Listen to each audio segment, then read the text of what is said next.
They say psychopaths wear masks. But what if the mask is your own voice?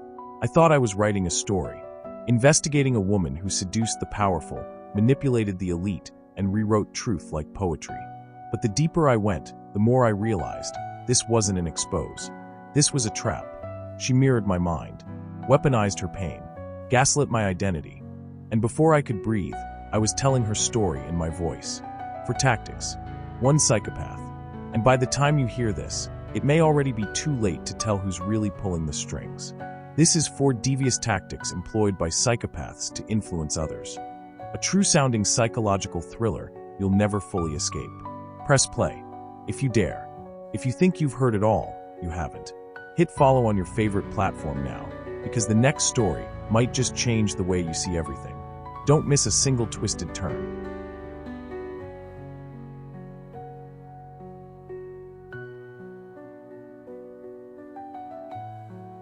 They say the devil doesn't wear horns, he wears charm. I didn't know that the first time I met Celeste Farrow. She was fire in heels, draped in black, lips blood red like a warning. It was during a closed-door gallery showing in Williamsburg. I wasn't even supposed to be there. I was doing a piece on market psychology and art exploration for a media startup that barely paid rent. But the invitation came through a friend of a friend, and the way her eyes locked onto mine from across the room, I swear time started bleeding sideways. Celeste had this way of making you feel like you were the dangerous one, like you held the knife, when she was the one carving your soul with behavioral psychology and seduction masked as conversation. She touched my wrist, not my hand, never that obvious, and whispered, "Tell me, do you prefer stories or truths?" My mind started racing. Something about the air shifted, like audio manipulation, like someone had subtly tuned down the background noise of the party, left me in a vacuum of her voice. "Stories," I said, "but only the kind that bleed." She smiled. "Good. That means you're open." That was tactic 1, mirror and seduce. Psychopaths like her start by reflecting back the parts of yourself you want to believe are unique.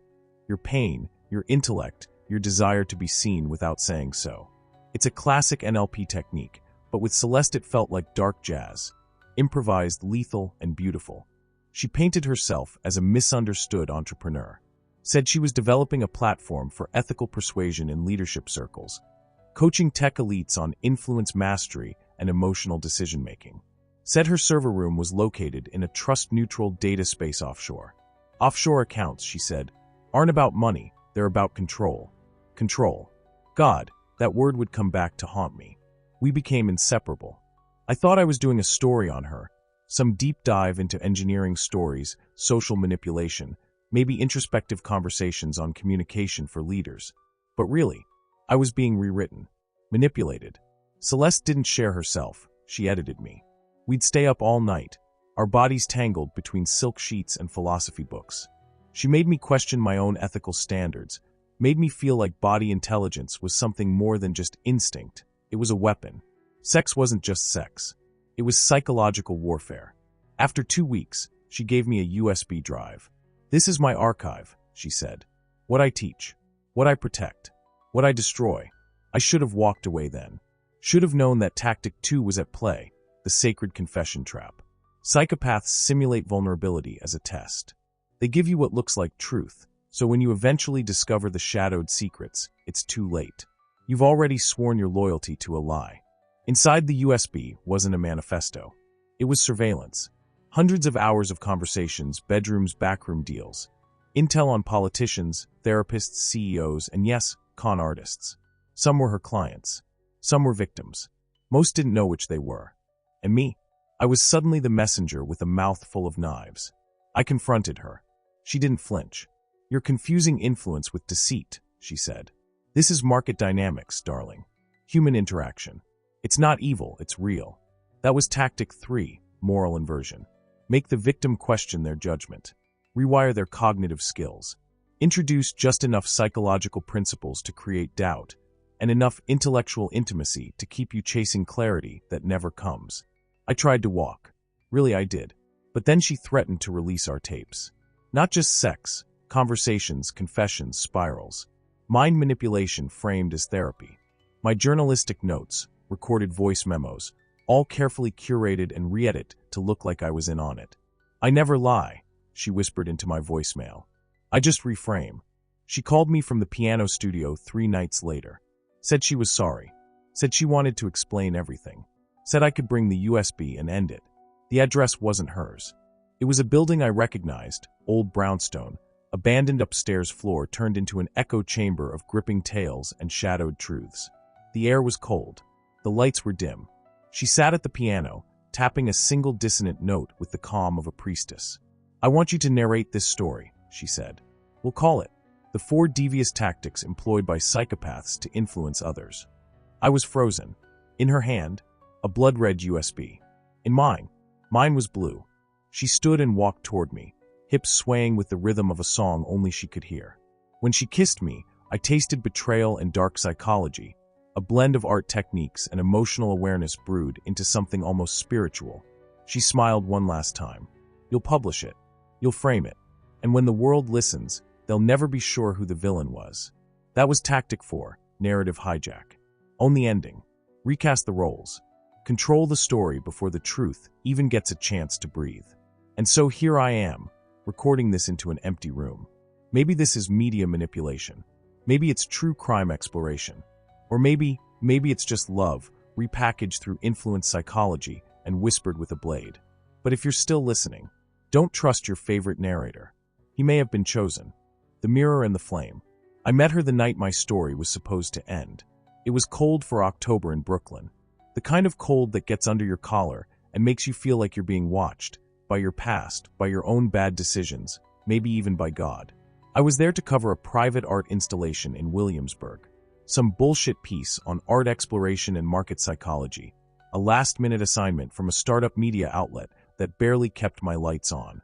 But I needed the paycheck, and my editor knew I had a thing for gripping tales told through broken canvases and overpriced wine. The gallery was warm and moody inside, walls drenched in soft gold, shadows breathing along the floor. Every piece looked like a secret someone was trying to forget. And then I saw her. Celeste Farrow. Black dress. Red lips. No jewelry. No smile. Just eyes that studied people like textbooks, as if she was decoding human dynamics in real time. I didn't walk over. I was drawn like influence skills wired into my muscles. She didn't blink. Just tilted her head like she'd been expecting me. Do you prefer stories or truths? She asked. I felt my brain short-circuit. Something about her voice, low, steady, confident, it bypassed logic and aimed straight for the body intelligence. My mouth spoke before I could think. Stories, but only the kind that bleed. She smiled. That was the moment I stepped out of reality and into her web. She didn't offer her name. She didn't need to. She just turned, heels clicking like metronomes of control, and said, "Follow me. There's something you need to see." We slipped into a hallway behind the gallery. The lighting turned colder. The walls narrowed. A private room waited at the end, lined with minimalist sculpture and low hums of audio feedback. This piece, she said, was engineered to distort perception using audio manipulation techniques and cognitive bias response theory. Feel it yet? I nodded, but the only thing I could feel was her. She stood close, too close. I smelled vanilla and danger. You study market dynamics? She asked. I write. Mostly, I said. Articles, case studies, a few deep dives into behavioral psychology and communication for leaders. Perfect, she said. Then you'll understand this. She pressed play on a hidden speaker. It was her voice, soft, rhythmic, repeating phrases layered beneath static. Words like trust, influence, ethics, and narrative control, each phrase bending and reshaping the one before it. My mind was racing. It was like I could feel my thoughts being rewritten. She leaned in, her lips grazing my ear. This is Tactic 1, she whispered. Mirror and seduce. It's how we curate reality. How we make people believe they see themselves when they're only seeing what we show them. I should have left then, but I didn't. We ended up at her apartment that night. A converted loft with floor-to-ceiling bookshelves, ambient lighting, and a wall of screens looping silent visuals. Surrealist films. Psychological breakdowns. Slow-motion footage of people reacting to nothing. I watched her move through the space like she owned time. Everything was intentional. Her stillness, her silence, her scent. I could feel myself unraveling, emotionally, biologically, spiritually. She poured me a drink, sat across from me, legs crossed. I study psychological manipulation, she said. Real-world scenarios.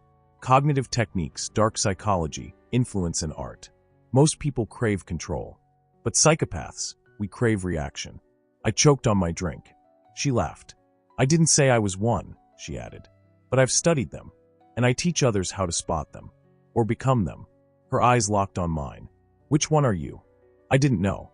We talked for hours about modern behavior, group dynamics, art techniques, and true body intelligence. About how manipulative personalities use mirror neurons, body language, and vocal pitch to blur identity. She called it emotional sculpting. It wasn't just foreplay. It was indoctrination. Then she kissed me. It wasn't romantic. It wasn't even passionate. It was like a ritual. She kissed me like she was injecting a virus into my spine, like persuasion methods burned into flesh. We had sex, but even that felt orchestrated. She whispered about social engineering, about game dynamics, about how true leadership isn't earned. It's assumed. Her hands mapped my ribs like a chart, tracing critical perspectives and deep emotions. I climaxed into her control. When I woke up, there was no note. Just a small, blood-red USB on my chest.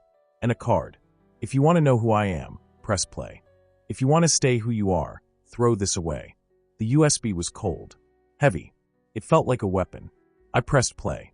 What I saw wasn't her. It was me. Hours of footage. Conversations I don't remember having. Monologues I never wrote. Footage of my apartment, my laptop, my voice describing tactics, targets, methods. Suddenly, I wasn't sure if I was the subject or the test. And that's when I realized. She hadn't just mirrored me. She inserted herself, like a virus into code. The sacred confession trap. There's a moment when fear stops sounding like a scream and starts sounding like silence. That was me, sitting in the dark with the USB drive still warm in my hand. I replayed the footage at least 4 times. It was me, sure. My voice, my face. But it wasn't me. I looked different. Relaxed. Programmed. I was talking about group behavior, work dynamics, ethical marketing, even persuasion techniques, as if I was some kind of cold, clinical tactician. I don't influence people, my voice said. I engineer them. I don't remember ever saying that. But there it was. And there I was, staring at the screen, questioning whether I'd ever really known myself, or if I was just another one of her projects. I called her, straight to voicemail. Then she called back. No hello. Just her voice, soft and low. You're awake now. I didn't ask how she knew I watched it. I didn't ask how she recorded me. I asked the one question I shouldn't have. Why me? There was a long pause. Then she said, because you write truth. And truth is easiest to corrupt when it believes it's in control. I should have hung up. Instead, I asked to see her. That night, I met her in a quiet midtown cafe she claimed was one of her safe zones. A place where power dynamics went to sleep. Everything about it was glass and brick and sterile smiles. She wore no makeup this time. No dress. Just a black turtleneck and jeans. No armor. I'm going to tell you something, she said, sipping tea. And you're not allowed to record it. I nodded. What she said next broke me. And that was exactly the point. I was institutionalized once. 3 years. Voluntary. She told me about her diagnosis, borderline traits, narcissistic tendencies, sexual trauma. But then she layered in nuance. Her words were soft, her body language calculated. She cried once, and only once, as if she had rehearsed the permission for it. She spoke of betrayal. Being used by a mentor in her 20s who trained her in cognitive psychology and market manipulation. How she turned those scars into armor, and armor into strategy. She said she'd tried to stop once. Even taught seminars on positive influence, ethical leadership, emotional clarity. But people didn't want honesty. They wanted outcomes. You think this is manipulation, she whispered. But it's mitigation. I'm helping people survive by teaching them the rules they pretend don't exist. And that was tactic 2, the sacred confession trap. Psychopaths, real ones, understand the power of confession. But they don't confess for forgiveness. They confess for control. They weaponize vulnerability to unlock your empathy, your bias, your protective instincts. They become the broken angel, so you defend them, even from the truth. I left that cafe drowning in complexity. My mind was racing. I was a journalist, trained to spot manipulative personalities, trained in psychology of language and communication tools. And yet, I wanted to protect her. Or maybe, I wanted to believe I wasn't just another story she was telling. Over the next 2 weeks, she opened up her world to me. I visited her private lab, a loft wired with blinking servers, corkboards filled with names and influence trees, case studies cross-referenced with intel on politicians, therapists, musicians, and even underground street influencers. She called it the Influence Lab. There were sketches of influence ecosystems, annotated tapes with influence psychology, body intelligence, and ethical decision-making strategies. It wasn't just sinister, it was brilliant, beautifully cruel. Social engineering as an art form. She let me touch everything. Listen, observe. She told me about clients she guided, not to happiness, but to power. CEOs, artists, lobbyists. She designed the personas they would need to win, scripting their language techniques, their body language, even their failure points to appear relatable. I started writing again, pages and pages of notes. Not for a story, for myself. To make sense of the social dynamics, the true leadership traits, the emotional traps I kept falling into. But she was always 5 steps ahead. She gave me a notebook, red leather, handwritten. Her manifesto. Carefully curated, she said. Only for you. She called it the script of influence. Inside were phrases that chilled me. Confess first. Frame second. If you want someone to protect you, show them who hurt you. Control isn't taken, it's invited in. And beneath it all, a scribbled line in black ink. You are the story I needed to make my next move. I should have burned it. Instead, I slept with her again that night. But something was different. She wasn't gentle. She wasn't dominant. She was methodical. Her hands followed old bruises. Her breath landed where she knew my defenses thinned. She made me say things. Dark things. Things I'd never admitted aloud, not even in therapy. And she recorded it all. That was the last night I saw her for a while. I woke up alone, disoriented, the red notebook missing. My apartment was untouched, but I could feel her fingerprints on the walls. Like a specter, not a woman, but a shadow that knew me better than I knew myself. Then the email came. Subject: the next chapter. No text, just an audio file. I hit play. It was me, my voice. But not me talking. It was a monologue. Structured. Persuasive. Unsettling. In a world of liars, the one who confesses first becomes God. And then, Tactic 3 begins now. The ethics of shadows. I don't know when I stopped trusting my memory. It wasn't one moment. It was a series, silent, deliberate, untraceable. Like dripping acid over glass. One day you're looking at the truth. The next, your own reflection looks like a stranger. Celeste's audio file haunted me. Not because of what was said, but because of how it was said. Structured. Polished. My voice, precisely manipulated with audio engineering techniques and dynamic language calibration. It was weaponized authenticity. I hadn't recorded it. I hadn't spoken those words. But somehow it sounded like me. And that was enough to start breaking me from the inside out. I spiraled. I checked my phone, my laptop, my external drives, found a series of recordings I didn't remember making. Long monologues about market manipulation, influence mastery, mitigation techniques. Half-truths, ethical rants, personal stories I might have told her, but now distorted into something clinical, mechanical. They were time-stamped, signed, labeled. One folder was titled, Confessions for Court. She wasn't just controlling the narrative, she was remastering my identity. I couldn't sleep. I stopped eating. I tore my apartment apart looking for surveillance devices. Nothing. My friends stopped answering my texts. I started walking the city at night like a ghost. Just me, the cold wind, and the growing suspicion that I'd already lost. I needed clarity. Something solid. Something real. So I went back to her loft. The place was empty. Gutted. Stripped bare except for one thing. A projector, pointed at a white wall. A single frame frozen in place. A still image of me, in bed asleep, with her curled beside me, smiling into the lens like it was a goddamn engagement photo. There was no power running. The projector was running on battery. That was the part that chilled me most. It was meant to be found. She left one note, printed on thick cardstock and taped to the floor. You are the storyteller, but only I know how it ends.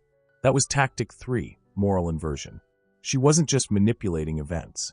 She was flipping ethical gravity, redefining what was real, making me believe I was the villain in my own story. And once that seed's planted, the rest is cognitive erosion. I went to a therapist, finally. His name was James Pollock. Certified, well-reviewed, neutral office. Neutral colors. Neutral face. I told him everything. He nodded, took notes, said things like, "Let's examine that. And how does that make you feel?" I told him I was being watched. That someone was using psychological principles and cognitive techniques to turn my own life into a scripted meltdown. I told him about the USBs, the audio files, the loft. He paused, then asked me a question that fractured something inside me. "Are you sure she's real?" I blinked. "Excuse me. I mean, you've provided no photos of her. No texts. No emails. These audio files, yes, they sound like you. But have you verified their source? You say she's a psychological manipulator. But what if this is a dissociative break? A projected construct?" I left his office shaking. What if he was right? What if I wanted to be manipulated?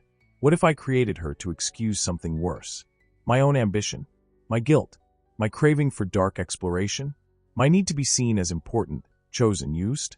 No. No, she was real. She is real. And she wanted me to doubt her. That was the play. I went home and opened a hidden file directory I'd ignored before. Inside were new recordings. From the piano studio. I hadn't been there yet, but there they were. Crystal clear. Labeled. Studio. Final session. Confession prep. I pressed play. Celeste's voice filled the room, almost tender. "He's unraveling. Perfectly. We'll offer him closure next. Let him think he's winning. Let him believe he has a choice. Tactic 4. Narrative hijack. Deploy in 3 days. Location confirmed." Then a click. A pause. My voice. "What do I need to say?" Her response. "Everything. And nothing." That's the beauty. That was me. That was definitely me. Only, I'd never said those words. The next morning, a package arrived. No return address. Inside, a key, a black envelope, and a red stamped card. "Come to the studio. Bring the story. Leave everything else behind." I held the key in my palm for hours. I looked in the mirror and didn't recognize the man staring back. Eyes sunken, shoulders hunched, voice foreign. I'd become a character in someone else's scenario exploration, and I was about to walk into the final act. The door to the studio looms in my mind now, a doorway made of shadows and justice. And when I cross it, I know I may not come back with the same name, the same voice, or any truth at all. But I'll go, because whatever happens next, she's still writing it, and I need to see the final page. Narrative hijack. The studio was colder than I expected. An old building in Bushwick, tucked between a shuttered bakery and a graffitied mechanic's shop. 3rd floor. No elevator. The kind of place where echoes are older than the walls. The key worked. The door creaked open, revealing a single grand piano beneath a cracked skylight, dust motes dancing in filtered gold. A wall of mirrors reflected the room endlessly, each frame showing me versions of myself I didn't trust anymore. And there she was, Celeste Farrow, wearing the same black dress from the night we met, as if time had looped back on itself. Her hair was pinned up.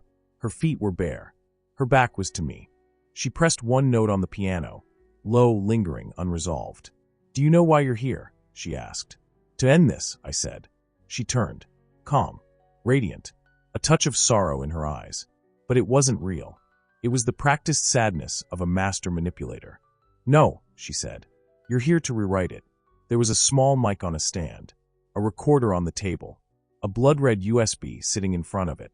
"This," she said, "is tactic 4, narrative hijack. You don't erase someone. You replace them. You insert your version of their story so deeply that even they start to question what happened." I stayed silent. She walked toward me, slow and deliberate. Her voice now soft, melodic. PS1 loading screen soft. Something intimate. She was already layering her influence psychology into my breathing pattern. She held up a mirror. "You're not who you were when this began," she said. "You've evolved. You've adapted. That's what this was always about, engineering leadership under fire." I looked into the mirror. I didn't see fear. I saw conviction. Maybe hers. Maybe mine. I couldn't tell anymore. She pressed record. "Tell your story," she said. So I did. I told everything. From the gallery to the sex to the shadows. I admitted things I never told anyone. I whispered about behavioral support, game dynamics, the way she made me feel like a god and a ghost at the same time. I spoke for what felt like hours. When I stopped, she walked over and pressed stop. "There," she whispered. Now you own it. I should have left.